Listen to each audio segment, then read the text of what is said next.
धीरेंद्र शास्त्री यांनी केलेलं वक्तव्य निश्चितच अज्ञानातून झाले नसावे.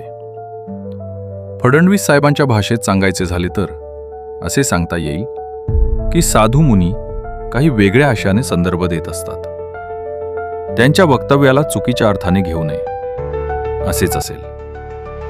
मंचावरची उपस्थिती आणि त्यांची शांतता हेच सांगत असावी. वारंवार छत्रपतींचा वापर राजकीय भावनेतून झालेला दिसत आहे.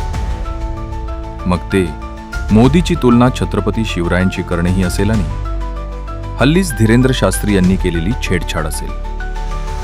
एक ना अनेक प्रकरण घडत आहेत. वारंवार महात्मा फुले, आंबेडकर आणि छत्रपती शिवराय यांचा अवमान करण्याचे धाडस लोक करत आहेत. ही बाब खेदजनक आहे. शासनाने कडक कारवाई करण्याची गरज आहे. मला तर महागाई, बलात्कार, चलनघट, बेरोजगारी यावरून लक्ष हटवण्यासाठी ही योजना वाटतेय. तुम्हाला काय वाटते?